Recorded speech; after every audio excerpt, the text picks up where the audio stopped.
você pensa no Woody Allen, que imagens vêm à sua cabeça? Talvez a de um carinha magrinho de óculos intelectual de Manhattan com sérias crises existenciais? Ou a de um roteirista talentoso obcecado por ideias e histórias? Um fã confesso do diretor sueco Bergman? Ou a de um profundo conhecedor de cinema e jazz? Woody Allen, na verdade, é tudo isso e mais um pouco. I would never want to belong to any club that would have someone like me for a member.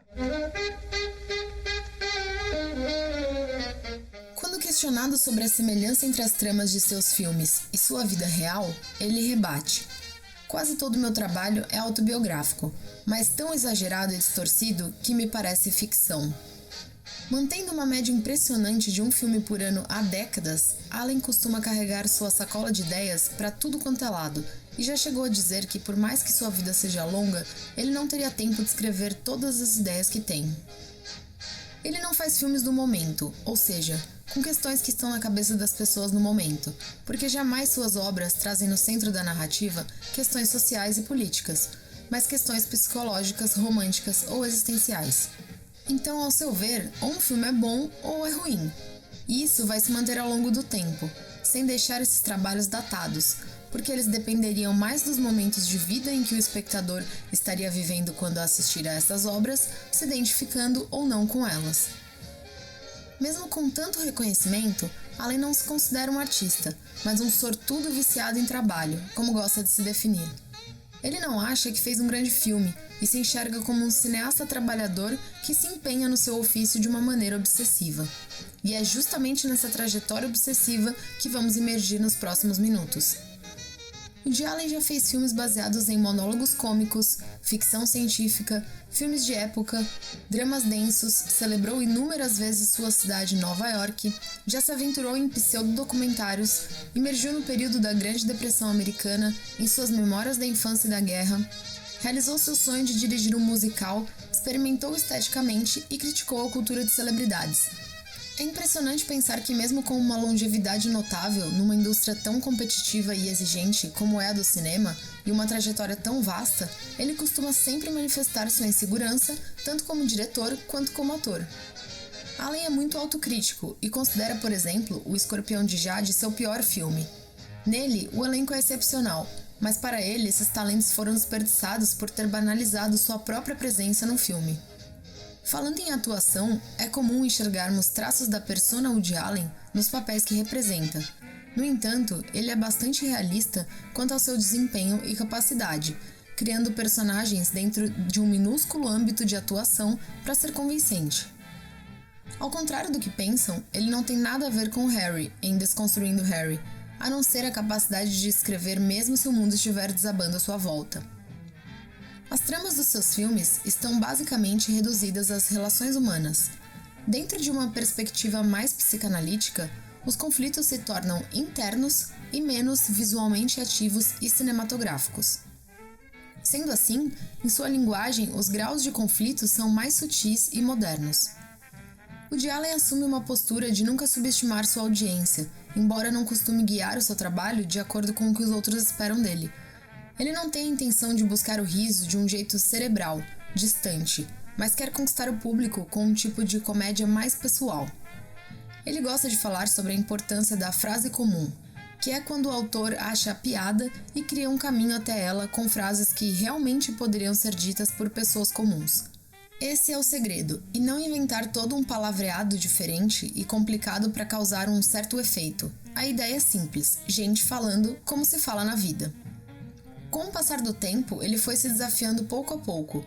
No começo de sua carreira, chegou a afirmar que não se via fazendo filmes sobre crime e mistério, e depois fez.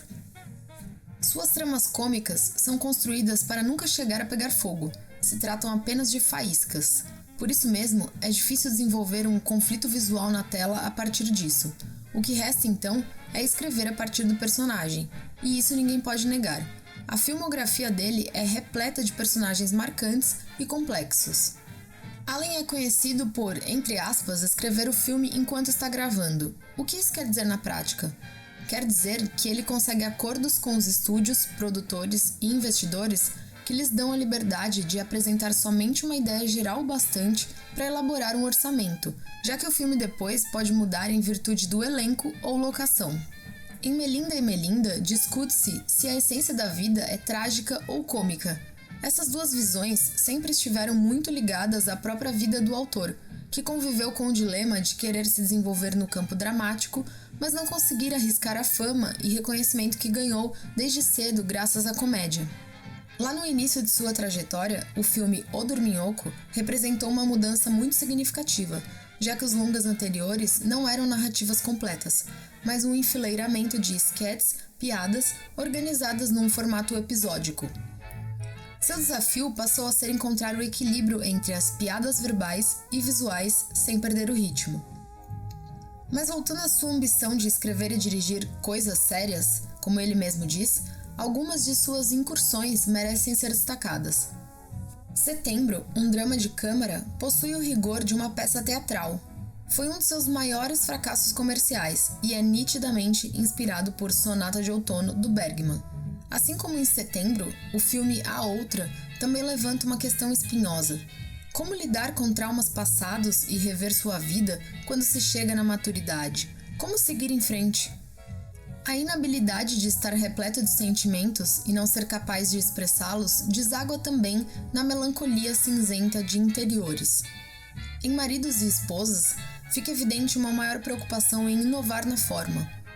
Adotando uma frenética câmera na mão, um tom de documentário, cortes mais rústicos, diálogos crus e irreverentes, ele buscou se aproximar mais do estilo europeu que tanto reverencia. No longa, que é um dos meus preferidos de sua filmografia, reina a imperfeição, plano sequência e poucos closes. Irônico que um dos seus maiores sucessos de bilheteria tenha sido um drama, Match Point, que por sinal foi um dos filmes que mais lhe deu prazer em fazer, pois não teve restrição nenhuma e nem a obrigação de fazer uma comédia ou aparecer na tela como ator. Tudo conspirou a favor, e ele ficou realmente satisfeito, o que em se tratando de Woody Allen é muito, mas muito raro. Ele disse certa vez que esse filme foi o mais perto que chegou de construir um material sombrio. Já que é raro ele demonstrar apreço pelos próprios filmes, vale a pena mencionar mais um dos poucos que ocupa um lugar, digamos, especial dentro da sua obra, A Rosa Púrpura do Cairo. A minha percepção é que você é forçado a escolher a realidade em vez da fantasia, e que a realidade acaba por machucar a gente, e que a fantasia não passa de loucura. A vida é uma situação de perder ou perder. O diretor assume ter parado de ler críticas sobre seu trabalho depois de Annie Hall, um dos seus maiores sucessos, responsável por influenciar comédias românticas como Harry e Sally e muitas outras produções. Ele foi construindo o filme com a ideia de casal que Spencer Tracy e Katharine Hepburn costumavam interpretar. A ideia era trabalhar uma comédia com gente de verdade, sem tramas fantásticas. Falando em aversões, é de conhecimento geral que o diretor detesta todo o processo de divulgação dos seus filmes. Premieres, tapete vermelho, jantares, promoções, ações de marketing. Com tudo isso, vem sua crítica ao culto das celebridades. Inclusive, ele até fez um filme inteiro dedicado a essa temática. Ele brincou com o fato de que todo mundo estava se tornando uma celebridade e principalmente falar dessa relação ambivalente de amor e ódio que as pessoas mantêm com essas figuras.